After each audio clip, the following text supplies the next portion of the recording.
Hello, what's up everyone? Now in this video we are going to talking about the topic is how to become judge in India. तो now in this video मैं बात करने वाला हूँ कि India में जज कैसे बने।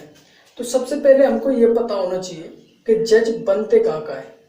तो now in this video, तो वीडियो शुरू करने से पहले if you new here hit the subscribe button for more videos। चलिए शुरू करते हैं। तो सबसे पहले आप जो जज बनते हैं सुप्रीम कोर्ट में बनते हैं, दूसरा हाई कोर्ट में बनते हैं, तीसरा डिस्ट्रिक्ट कोर्ट में डिस्ट्रिक्ट जज या फिर सेशन जज या फिर सिविल जज या फिर जुडिशियल मजिस्ट्रेट। अब ना सुप्रीम कोर्ट, हाई कोर्ट या सेशन जज या डिस्ट्रिक्ट जज की बात इन दिस वीडियो नहीं कर रहे हैं। हम बात करने वाले हैं इन दिस वीडियो में लोअर जुडिशरी के बारे में, यानी कि सिविल जज या फिर जुडिशियल मजिस्ट्रेट कैसे बन सकते हो आप। अब बात करें सिविल जज या फिर जुडिशियल मजिस्ट्रेट, क्या ये एक ही होते हैं या फिर एक ही होते हैं, तो क्या इनके फंक्शंस एक ही होते हैं। In this we will discuss in the next video. In this video how to become. तो नाउ सबसे पहले यू मस्ट, अगर बात की जाए तो what is the qualification. Qualification क्या है एक जज बनने के लिए इन इंडिया। तो क्वालिफिकेशन की बात करें तो सबसे पहली जो क्वालिफिकेशन है वो ये है कि you must have the Indian citizenship. और आपके पास भारत की नागरिक होना बहुत ज़रूरी है। मतलब इंडिया की सिटीजन जो है वही इसके लिए अप्लाई कर सकते हैं, अदर कोई नहीं कर सकता, ठीक है ना। अब बात करें सेकंड है you must have the LLB degree. You must have either 5 year BLLB और 3 ईयर LLB। लेकिन वो भी आपकी जो यूनिवर्सिटी, जिस भी यूनिवर्सिटी से आपने की हुई है वो रिकॉग्नाइज यूनिवर्सिटी होनी चाहिए इंडिया के अंतर्गत। अब तीसरी बात करें इसकी एज लिमिट क्या होती है। तो एज लिमिट जो 21 साल, मिनिमम 21 साल और मैक्सिमम है 32 ईयर्स। और जो SC ST कैंडिडेट्स हैं उनके लिए 3 ईयर्स का रिलैक्सेशन दे दिया जाता है, यानी कि 35 हो जाता है उनके लिए, ठीक है ना। अब नेक्स्ट बात करें कि एग्जाम कंडक्ट कौन कराता है। इसका एग्जाम कंडक्ट कौन कराता है। तो इसका एग्जाम कंडक्ट स्टेट नहीं कराता, इसका एग्जाम कंडक्ट कराता है या तो हाई कोर्ट, जिस भी स्टेट में आप एग्जाम देना चाहते हैं, जिस भी स्टेट में आप जज बनना चाहते हैं, उस स्टेट में जो हाई कोर्ट होता है वो कंडक्ट कराता है, या फिर उस स्टेट में जो कमीशन होता है वो कंडक्ट कराता है। जैसे यूपी की बात करूं मैं, तो यूपी में हाई कोर्ट कंडक्ट नहीं कराता, यूपी में कमीशन कंडक्ट कराता है इसको, जिसका नाम है यूपी PCSJ, ठीक है ना।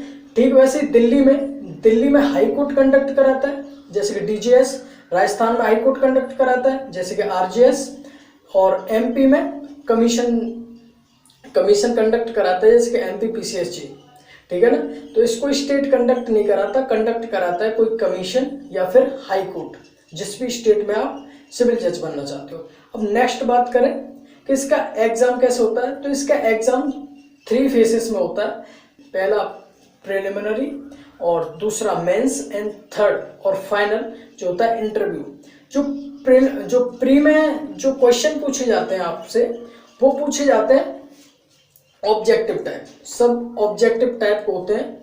उनके जो नंबर मिलते हैं वो सिर्फ आपको मेंस में पहुंचाने के लिए, क्वालिफिकेशन के लिए होता है। उसकी जो मेरिट बनती है नंबरों की, इसमें प्री के नंबरों को नहीं जोड़ा जाता, ठीक है ना। अब मेंस की बात करें तो मेंस के अकॉर्डिंग ही आप जो मेंस में स्कोर करते हो उसी के आधार पे आपकी जो मेरिट बनती है, मेरिट के बेस पे ही आप जाते हो इंटरव्यू में जो नंबर मिलते हैं उसकी जो फाइनल मेरिट बनती है उसके आधार पे आपका सिलेक्शन होता है, ठीक है ना। अब बात करें जो मेंस की, मेंस में आपको जो एग्जाम होते हैं वो होता है रिटन, ठीक है ना। प्री में होते हैं ऑप्शनल MCQs, और नाउ मेंस में होते हैं रिटन में। और इंटरव्यू में आपने जो भी पढ़ा है उसको, वो ये नहीं है उसको पूछते हैं, उसको आप डिलीवर किस तरीके से करते हो, वहां पे आपका एप्टीट्यूड चेक किया जाता है। जैसे आपसे कोई क्वेश्चन नहीं आ रहा तो आप उस कंडीशन में घबरा जाते हो या किस तरीके से उस कंडीशन को फेस करते हो, ये देखा जाता है इंटरव्यू में। अब नेक्स्ट हम बात करें कि इसका सिलेबस क्या होता है। तो इसका अलग अलग स्टेट में वेरी करता है। जैसे कि जिस भी स्टेट में आप सिविल जज बनना चाहते हो तो वहां पे जो इसका जो कॉमन सब्जेक्ट होता है वो तो सेम रहते हैं। जैसे IPC हो गया, CRPC, CPC, फैमिली लॉ यानी कि Hindu law, Muslim law and evidence, ये तो सेम ही रहते हैं, हर स्टेट में सेम ही रहते हैं।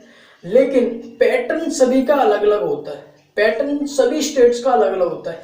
किसी में जीएस पूछ लेता है तो किसी में जीएस नहीं है। जैसे कि राजस्थान में जीएस नहीं पूछा जाता है लेकिन यूपी में पूछा जाता है। ठीक वैसे जीएस में भी कोई कोई पॉइंट्स, जैसे कि किसी किसी स्टेट में जीएस में डीप में चला जाता है, किसी किसी में थोड़ा बहुत पूछ लेता है, जैसे कि दिल्ली और यूपी में ले लो इसका कंपैरिजन। ठीक है ना।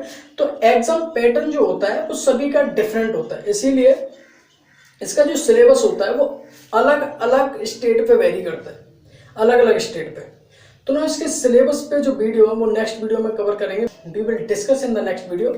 तो अगर आप लॉ के स्टूडेंट हो या फिर जुडिशरी की तैयारी कर रहे हो या फिर कोई लॉयर हो, एडवोकेट हो, तो you should subscribe the channel for more videos. चलिए मिलते हैं नेक्स्ट वीडियो में, बाय बाय।